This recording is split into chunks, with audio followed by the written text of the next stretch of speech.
அப்பா மீடியா நேயர்களுக்கு வணக்கம். ஒரு சோகமான நிகழ்வு. நாம் எல்லாருமே சொல்லிக்கிட்டு இருக்கோம் 78வது சுதந்திர தினம் அப்படின்னு. நம்மளுடைய சுதந்திரத்துக்காக பாடுபட்ட மகாத்மா காந்தி அவர்கள் என்றைக்கு ஒரு பெண் இரவில் தன்னந்தனியாக நடக்கிறாளோ அன்றைக்கு தான் நாடு சுதந்திரம் அடையும் அப்படின்னு சொல்லியிருந்தார். பட் இப்போ இருக்கிற நிலைமைகளை பார்க்கும்போதெல்லாம் அது ஒரு கேள்விக்குறியா இருக்குது. என்ன காரணம்?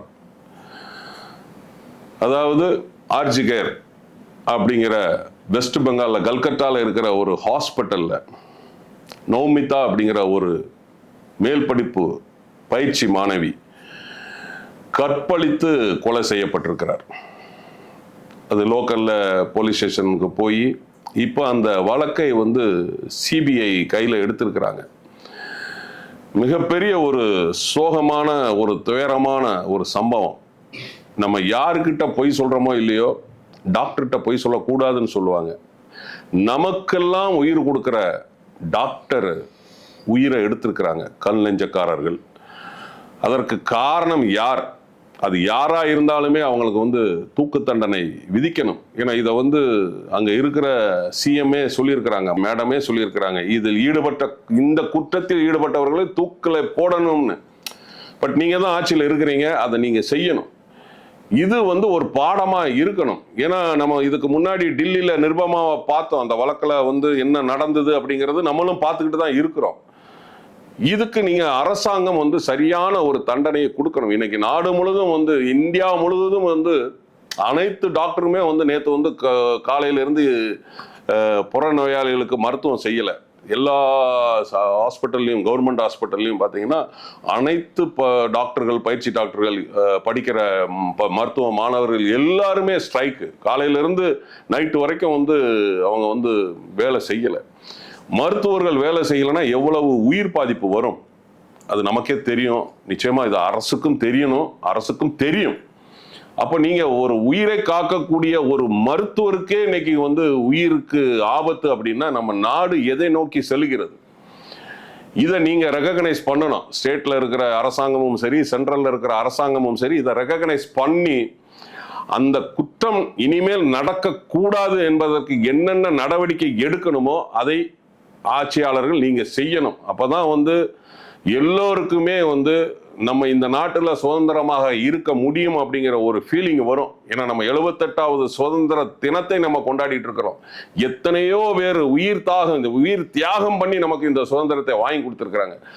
பிரிட்டிஷ்காரங்கிட்ட இருந்து நமக்கு வாங்கி கொடுத்துருக்குறாங்க. அப்படிப்பட்ட நம்ம சுதந்திர நாட்டில் ஒரு பயிற்சி மருத்துவ மாணவி இரவு அவளுடைய வேலைகள்லாம் முடிச்சு 11 மணிக்கு மேல போய் நிம்மதியா படுக்க முடியல. பாலியல் பலாத்காரம் பண்ணி சாகடிச்சிருக்கிறாங்க. இந்த நிகழ்வு இனிமேல் நடக்கக்கூடாது.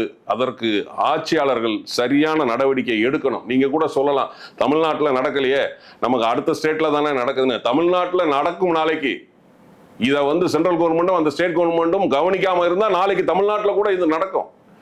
கேரளாவில் நடக்கும், கர்நாடகாவில் நடக்கும், ஆந்திராவில், தெலுங்கானாவில், எல்லா மகாராஷ்டிரா, மத்திய பிரதேசம் எல்லாத்துலேயும் நடக்கும். நடக்கக்கூடாது அப்படிங்கிறது தான் எங்களுடைய நோக்கம், அப்பா மீடியாவோட நோக்கம். அதனால இதற்கு உண்டானவர்களை, இதை குற்றத்தை புரிந்தவர்களை கண்டுபிடித்து, ஏன்னா சிபிஐ தெரியும், ஏன்னா அவங்க எப்படியும் நல்லா நடவடிக்கை எடுப்பாங்கன்னு தெரியும். இதில் அரசியல் குறுக்கீடுகள் எதுவுமே இல்லாமல் சரியான ஒரு தண்டனையை தப்பு செஞ்சவங்களுக்கு கொடுக்கணும்னு அப்பா மீடியா மூலமாக நான் கேட்டுக்கொள்கிறோம். நன்றி, வணக்கம்.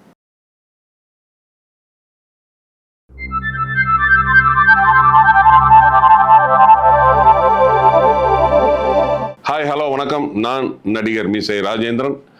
இன்றைக்கு உள்ளது உள்ளபடி, சொன்னது சொன்னபடி சிவப்பு கம்பள நிகழ்ச்சியில நாம பார்க்க போற திரை விமர்சன படம் தங்கலான். இது விக்ரம் சாரோட 61வது படம்.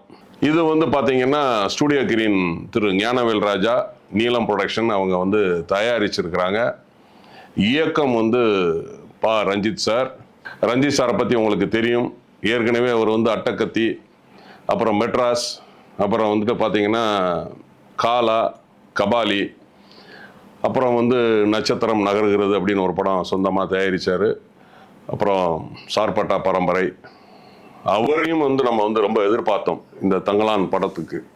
எப்படி நம்ம வந்து விக்ரம் சார் ரொம்ப எதிர்பார்த்தோமோ அதே மாதிரி வந்து திரு ரஞ்சித் சாரையும் நம்ம இந்த படம் மூலமா ரொம்ப எதிர்பார்த்தோம்.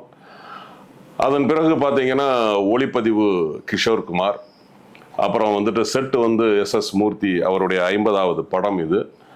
அப்புறம் வந்து நிறைய அவங்கள பற்றி சொல்லிட்டு போகலாம். இசை வந்து ஜிவி பிரகாஷ் சார். இந்த படத்துக்கு உயிர் இசை தான். ரெண்டாவது வந்து பார்த்தீங்கன்னா முதல்ல வந்து விக்ரம் சாரோட நடிப்பு, ரெண்டாவது ஜிவி பிரகாஷோட இசை பாடல்கள். எனக்கு தெரிஞ்சு ஜிவி பிரகாஷ் சார் வந்து ரொம்ப நாளுக்கு பிறகு ஒரு படத்துக்கு வந்து பேக்ரவுண்ட் ஸ்கோரும் பாடலும் கொடுத்துருக்கிறார். அவருக்கு எங்களுடைய அப்பா மீடியா சார்பில் வாழ்த்துக்கள். நிறைய நடிகர்கள் வந்து நடிச்சிருக்கிறாங்க. வந்து பார்த்தீங்கன்னா விக்ரம் சார் கூட வந்துட்டு பசுபதி சார் வந்து த்ரூஅவுட் ஒரு கேரக்டர் வர்றாரு. பார்வதி மேடம் நடிச்சிருக்கிறாங்க, மாளவிகா மோகனன் நடிச்சிருக்கிறாங்க. அப்புறம் வந்து பார்த்தீங்கன்னா டேனியல் கால்கட்டா அப்படின்னு ஒரு இங்கிலீஷ் நடிகர் வந்து நடிச்சிருக்கிறாரு. அன்புத்துறை மெட்ராஸில் நடித்தவர், அவர் ரஞ்சித் சார் படத்தில் நடித்தவர். அன்புத்துறை அருமையான ஒரு கதாபாத்திரத்தில் இதை நடிச்சிருக்கிறார். படம் எங்கே ஆரம்பிக்குது அப்படின்னு கேட்டிங்கன்னா, ஒரு ஒரு விவசாயி, அவர் விவசாயத்தில் விவசாயம் பண்ணுறாரு. அந்த காலத்தில் நடக்கிற மாதிரி அது காட்டியிருக்கிறாங்க. அங்கே வந்து ஒரு ஜமீன்தார் வர்றாரு. அவர் வந்து பிரிட்டிஷ் காலத்துக்கு கீழே உள்ள ஜமீன்தார். இவங்க கிட்ட வந்து அந்த வரி வசூல் பண்ணி பிரிட்டிஷ்காரங்கிட்ட கொடுக்கறது. இதில் வந்து விவசாயம் பண்ணுறாரு இவர் விக்ரம் சார். அவங்க மனைவி பார்வதி, பசங்க ஒரு 4 பசங்களோட விவசாயம் பண்ணுறாங்க. நல்ல அறுவடை வர்ற சமயத்தில் என்ன ஆகுது அப்படின்னு கேட்டிங்கன்னா, அது நம்ம களத்து மேட்டில் எல்லாருமே பார்க்கறது தான். விவசாயிகளுக்கு எல்லாருக்குமே தெரியும், கிராமத்தில் இருக்கிறவங்களுக்கும் அது தெரியும், சிட்டியில் இருக்கிறவங்களுக்கு தெரியாது. அந்த களத்து மேடு அறுவடை, அதில் வந்துட்டு எத்தனை மரக்கா நெல் வருது அப்படிங்கிறதெல்லாம் வந்து பார்த்திங்கன்னா கிராமத்தில் உள்ளவங்களுக்கு வந்து கிளியராக தெரியும். அந்த அறுவடை நெல்லை வந்து இரவு வந்து பாதுகாத்து அந்த வைக்கோலையும் பாதுகாத்துட்டு இருக்கும்போது அதுக்கு முன்னாடி தான் அந்த கதை ஆரம்பிக்குது. எல்லாம் களத்து மேட்டில் குடும்பத்தோட விக்ரம் சார், பார்வதி அம்மா எல்லாமே படுத்துக்கிட்டு இருக்கும்போது பசங்க வந்து கதை சொல்லுங்க அப்படின்னு. இப்போ நம்மெல்லாம் கதை கேட்டிருக்கோம். நமக்கு முதல்ல நம்ம கேட்ட கதை என்ன அப்படின்னு கேட்டிங்கன்னா, பாட்டி வடை சுட்ட கதை தான். காக்கா வந்துச்சு, வடையை தூக்கிட்டு போச்சு, நரி வந்துச்சு, பாட்டு பாட சொல்லிச்சு, அந்த காக்கா பாடிச்சு, வடையை தூக்கிட்டு நரி ஓடிச்சு அப்படிங்கிறது. இங்கே ஆரம்பிச்சது தான் எல்லாருடைய வாழ்க்கையிலையும் கதை கேட்கறதுக்கும் கதை சொல்றதுக்கும். அந்த மாதிரி இங்கே விக்ரம் சார் வந்து கதையை சொல்ல ஆரம்பிக்கிறார். இது வந்து அவங்க தாத்தா சொன்னது, அப்பா சொன்னது, இப்போ இவர் வந்து பசங்களுக்கு சொல்றது. இந்த கதையா போகும்போது அது உண்மையா நடக்குது, உண்மையா ஆகுது. மாளவிகா மோகனன் வந்து ஒரு சூனிய கலவி, ஒரு மந்திரவாதியா, ஒரு ஆர்த்தி அப்படிங்கிற ஒரு கேரக்டர் அதில் வந்து அந்த தங்கத்தை வந்து எடுக்க விடாம பாதுகாக்கிற மாதிரி ஒரு கேரக்டர். அவங்களுக்கு கீழே நிறைய பேர் இருப்பாங்க. இதுல வந்து இங்கிலீஷ்காரங்க வந்து இவங்களை வந்து நம்ம விக்ரம் சாரை வந்து அடிமையாக்கி, அந்த குடும்பத்தை அடிமையாக்கி, அந்த ஊர்ல உள்ளவங்களை அடிமையாக்கி, இந்த தங்கத்தை எடுக்கிறதுக்காக அந்த பிரிட்டிஷ்காரங்க வருவாங்க. இது வந்து வடார்காடு மாவட்டம் வேப்பூர் அப்படிங்கிற கிராமத்துல இருந்து ஆரம்பிக்கிற மாதிரி சொல்றாங்க. எப்படி நம்ம கோலார் தங்கவயல் KGF அப்படின்னு நம்ம கேள்விப்பட்டிருக்கோமோ, அதே மாதிரி இங்க வந்து அது தங்கத்தை எடுக்கிறதுக்காக அவங்க மைக்ரேட் ஆகி அந்த குடும்பம், விக்ரம் சாரோட குடும்பம், அந்த ஊர்ல உள்ளவங்க எல்லாரும் போறாங்க. என்னன்னா அங்க ஒவ்வொருத்தருக்கும் ஒவ்வொரு ஆம்பிஷன் இருக்கும். பசுபதி சார் கேரக்டர் ஒரு கோயிலை ஒன்று கட்டிட்டு கோயில் வந்து பூர்த்தி அடையாமல் இருக்கும். அப்போ வாங்க தங்கத்தை எடுங்க, நாங்கள் உங்களுக்கு நிறைய பணம் தரோம், நீங்கள் வந்து கோயிலை கட்டிடலான்னு சொல்லுவாங்க. ஸோ ஒவ்வொருத்தருக்கும் ஒவ்வொரு இந்த மாதிரி ஒரு இது இருக்கும். அதனால எல்லாருமே வந்து ஊரோட திரண்டு போய் அங்கே போய் தங்கத்தை எடுக்க போகிற மாதிரி தான் வந்து இந்த கதை. இந்த கதையை வந்து இந்த காலகட்டத்தில் எடுத்தது சரியா தவறா, அது ஒரு கொஸ்டின் மார்க். ஏன்னா நம்ம அந்த காலத்தில் வந்து நிறைய படங்கள் நம்ம பார்த்துருக்குறோம். அடிமைகளை வச்சு 1000ல் ஒருவன், அடிமை பெண், 2005 கூட வந்துட்டு நம்ம வந்து பார்த்தீங்கன்னா தகப்பன் சாமின்னு ஒரு படம், பிரசாந்த் சார் நடித்த படம், அதுலேயும் நான் வந்து அதில் நடிச்சிருக்கிறேன். இதே மாதிரி இங்கேருந்து அடிமைகள் எல்லாம் கொண்டு போய் ராஜஸ்தானில் கொண்டு போய் அவங்கள்ட்ட வேலை வாங்குறது, அவங்க வந்து எப்படி தப்பிச்சு வராங்கங்கிறது அந்த கதை. கொஞ்ச நாளைக்கு முன்னாடி கூட நம்ம வந்துட்டு பாலா சார் இயக்கத்தில் வந்து பரதேசி அப்படின்னு ஒரு படம், அதில் நம்ம இதே மாதிரி இந்த அடிமை கதைகள் தான். பட் எனக்கு என்னமோ அந்த பாலா சார் பரதேசி படத்தோட பாதிப்பு இதில் வந்து நிறைய இருக்கிற மாதிரி தெரியுது. ஏன்னா அதோடைய ஆர்ட் டைரக்ஷன் ஆகட்டும், அதோட காஸ்டியூம்ஸ் ஆகட்டும், எல்லாமே வந்து அந்த பாதிப்பு கொஞ்சம் தெரியுது. பட் பரதேசியில் வந்து நமக்கு வந்து ஒரு எமோஷனல் கனெக்ட் இருந்தது. கிளைமேக்ஸ்லாம் வந்து ஒரு எமோஷனல் கனெக்ட் இருந்தது பரதேசி படத்தில், பாலா சார் படத்தில். பட் இதில் வந்து எமோஷனல் கனெக்ட் வந்து இல்லை, எதுலையுமே வந்து இல்லை. படம் வந்து ஃபர்ஸ்ட் ஹாஃப் வந்து போன அளவுக்கு செகண்ட் ஹாஃப் வந்து கம்மியாக தான் இருக்குது. லேக் நிறைய இருக்குது. வசனங்கள் வந்து நிறைய புரியலை. ஏன்னா இப்போ எனக்கு பின்னாடி படம் பார்த்தவங்களே சொல்கிறாங்க, இது 2-3 தடவை பார்த்தா தான் இந்த வசனம் புரியும் போல இருக்குது அப்படின்னு சொல்கிறாங்க. ஏன்னா இது வந்து ரொம்ப பீரியாடிக் அப்படிங்கிறதுனால அந்த காலகட்டத்தில் உள்ள பேசுகிற மாதிரி பேசுகிறாங்க. அது நிறைய புரியலை, வசனம் வந்து புரியலை. ஏற்கனவே வந்து நம்ம ரஞ்சித் சாரை பற்றி சொல்லி ஆகணும். ரஞ்சித் சார் வந்து நிறைய வந்து அவர் சம்பந்தப்பட்ட படங்களை வந்து எடுப்பார். அதுக்கு பாதிப்பு அவருக்கு நிறைய இருந்திருக்கலாம். அது நம்ம வந்து அவரை வந்து நம்ம தப்பு சொல்ல முடியாது. ஏன்னா காலா, கபாலி எல்லா படங்கள்லையுமே வந்து அந்த ஒடுக்கப்பட்ட சமுதாயத்தை வச்சு வந்து பண்ணியிருப்பார். இந்த படத்துலையும் அதே மாதிரி தான். தங்கலான் அப்படின்னா ஒரு பழங்குடியினர், அவங்கள பற்றிய கதை அப்படிங்கிறது தான் அவர் கொண்டு வர்றார். ஏன்னா இதில் வந்து பார்த்தீங்கன்னா மறைமுகமாக நிறைய வசனங்கள் வந்து இருக்குது. அதில் மாற்றுக்கருத்தே கிடையாது. அந்த ஒரு ஒடுக்கப்பட்ட சமுதாயத்தை சார்ந்த நபர்களுக்காக குரல் அதில் வந்து அந்த ஸ்க்ரீன் பிளேயில் ஸ்கிரிப்டில் தெரியுது. ப்ளஸ் இன்னொரு விஷயம் வந்து அண்ணல் அம்பேத்கர் அவர்களை பற்றி நம்ம சொல்லியே ஆகணும். ஏன்னா இவர் வந்து அவருடைய ஃபாலோவர் தான் ரஞ்சித் சார். அண்ணல் அம்பேத்கர் அவர்கள் வந்து 1956 ஐ திங்க் ஏப்ரல் மாதம், டேட் எனக்கு ஞாபகம் இல்லை, 1956 வந்து அவர் இந்து மதத்தில் இருந்து புத்த மதத்திற்கு மதம் மாறினார். அதுக்கு காரணம் வந்து அவர் சொன்னார், நான் பிறப்பால் இந்துவாக இருந்தாலும் என்னுடைய இறப்பு இந்துவாக இருக்கக்கூடாது அப்படின்னு. அதற்கு அவர் சொன்ன காரணம் என்ன அப்படின்னு கேட்டிங்கன்னா, சமத்துவம். அந்த புத்த மதத்தில் அந்த சமத்துவம் இருந்தது, அதனால நான் வந்து புத்த மதத்துக்கு நாங்கள் வந்து போகிறோம் அப்படின்னு சொல்லி அதை வந்து சொன்னார். அந்த அண்ணல் அம்பேத்கரோட ஃபாலோயர் வந்து திரு ரஞ்சித் சார் அப்படிங்கிறதுனால நிறைய விஷயங்கள் அதில் கொண்டு வந்திருக்கிறார். ஏன்னா எனக்கு அப்படி தோணுது. ஏன்னா நானும் அண்ணல் அம்பேத்கர் அவர்களை வந்து நான் படிச்சிருக்கிறேன். அது தெரியுது, அது நல்லாவே தெரியுது, எனக்கு தெரியுது. மற்ற படம் பார்த்தவங்களுக்கு எப்படின்னு எனக்கு தெரியல. ஸோ அவர் ரஞ்சித் சார் வந்து அந்த அண்ணல் அம்பேத்கருடைய அந்த புத்திசத்தையும் இதில் வந்து உள்ளே கொண்டு வந்திருக்கிறார். ப்ளஸ் வந்து அந்த தாழ்த்தப்பட்ட ஒடுக்கப்பட்ட சமுதாயத்திற்காக குரல் வந்து இதுலேயும் வந்து ஒழிச்சிருக்கு. ஏன்னா இப்போ நிறைய வசனங்கள் வந்து அதில் வருது. ஏன்னா வர்ணம் பூசினவங்க நம்மளை ஏமாத்திட்டாங்க அப்படின்னு உயர் ஜாதியினை பற்றி சொல்கிறத வந்து நாசுக்கா வந்து இந்த படத்தில் அவர் வந்து சொல்லியிருக்கிறார். நிறைய அது வசனம் வந்து ஒரு 3 இடத்துல வருது. அவருடைய தாக்கம் வந்து இந்த படத்திலையும் வந்து இருக்கு. அந்த ஒடுக்கப்பட்ட சமுதாயத்தை பற்றிய உள்ள தாக்கம் இந்த படத்திலையும் இருக்குது. என்னை பொறுத்த வரைக்கும் கேட்டீங்கன்னா, நான் ஏற்கனவே சொன்ன மாதிரி தான், விக்ரம் சாரோட நடிப்பு, ஜிவி பிரகாஷ் அவர்களுடைய இசை, இதுதான் பேக் போனு. ஆனால் அந்த உழைப்புக்கு, அவருடைய 61வது படம் விக்ரம் சாரோட உழைப்புக்கு இது சரியான ஊதியம் தருமா அப்படிங்கிறது ஒரு கொஸ்டின் மார்க்.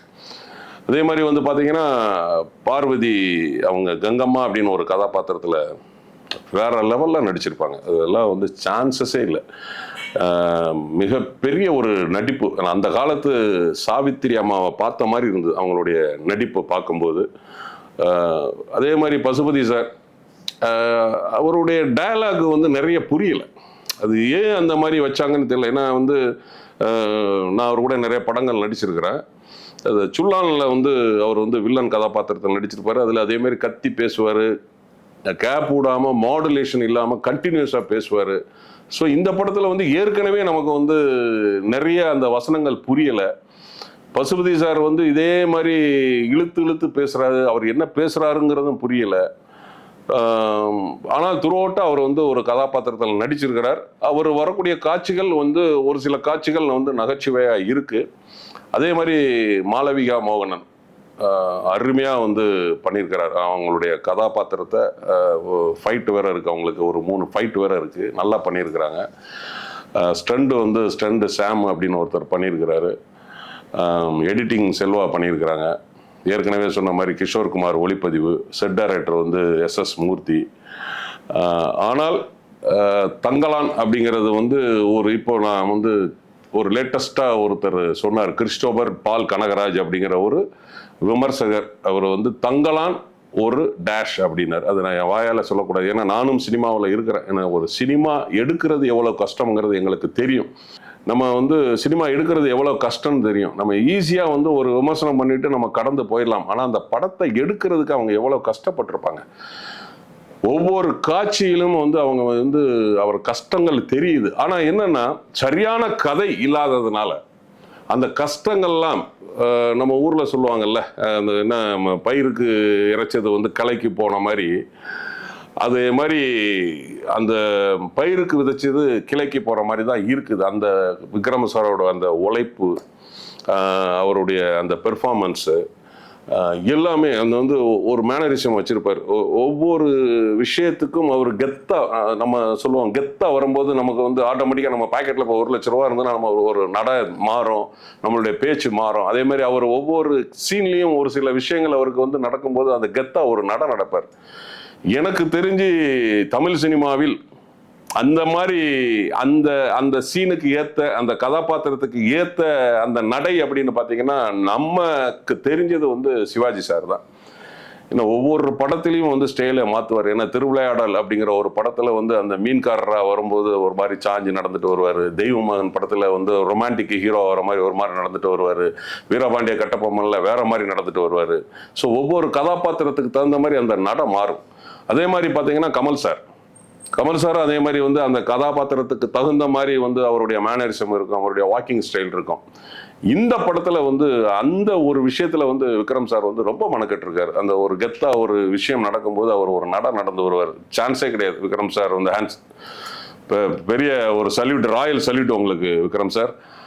ஏன்னா நான் விக்ரம் சார் கூட நான் படங்கள் பண்ணியிருக்கிறேன். சாமி, அருள், பிதாமகன், சாமி 2 இல்லை நிறைய படங்கள் நான் பண்ணியிருக்கிறேன். ஏன்னா கவுண்டர் ஆர்டிஸ்ட் வந்து நல்லா நடிக்கணும்னு நினைக்கக்கூடிய நடிகர்களில் அவரும் ஒருத்தர். நமக்கு வந்து நல்லா சொல்லி கொடுப்பார். ஒவ்வொரு சீன் அப்பவும் சரி, டைலாக் டெலிவரி அப்பவும் நம்ம மற்றவங்களுக்கு எப்படியோ எனக்கு நிறைய சொல்லி கொடுத்துருக்கிறார். தங்கலானில் வந்து கதைக்களம் வந்து கொஞ்சம் ஸ்ட்ராங்காக இல்லை. ஸ்க்ரீன் பிளேயிலும் வந்துட்டு நிறைய வந்து லேக் இருக்குது. அதே போல் வந்து பார்த்தீங்கன்னா சீன்ஸ் வந்து டிஃப்ரெண்ட்டாக எதுவுமே இல்லை. ஒரு வித்தியாசமான சீன்ஸ் அப்படிங்கிற மாதிரி எதுவுமே இல்லை. ஏன்னா ஒரு மஞ்சுமல் பாய்ஸ்ல கூட ஒரு குகைக்குள்ள உள்ள உளுந்து போறான்னா அவனை காப்பாத்துறதுக்கு வந்து பாத்தீங்கன்னா நிறைய சீன்ஸ் டிஃப்ரெண்டா தெரியும் நமக்கு. எனிவே தங்கலான நீங்க தியேட்டர்ல போய் பாருங்க. உள்ளது உள்ளபடி, சொன்னது சொன்னபடி சிவப்பு கம்பள நிகழ்ச்சி அப்பா மீடியாவில் அடுத்த வாரம் ஒரு நல்ல திரைப்படத்தை விமர்சனத்தில் பார்ப்போம். நன்றி, வணக்கம். நேற்று, இன்று, நாளை என்றுமே நான் உங்கள் நடிகர் மீசை ராஜேந்திரன். நன்றி, வணக்கம். வணக்கம். அப்பா மீடியா சார்பாக எங்கள் அப்பா அப்படின்ற ஆல்பம் சாங் பண்ணியிருக்காங்க. அதில் ஆக்ட் பண்ணியிருக்கிறது லக்ஷனா ரிஷி அவங்க. ஸோ நல்லா ஆக்ட் பண்ணியிருக்காங்க. ஸோ ஆல்பம் சாங் நல்லா வந்திருக்கு. அவங்க எல்லாருக்கும் என்னோட மனமார்ந்த வாழ்த்துக்களை தெரிவிச்சுக்கிறேன். அப்பா மீடியா சேனலை சப்ஸ்கிரைப் பண்ணுங்கள், பெல் பட்டன் ப்ரெஸ் பண்ணுங்கள். வீடியோ பிடிச்சிருந்தா ஷேர் பண்ணுங்கள், லைக் பண்ணுங்கள், கமெண்ட் பண்ணுங்கள்.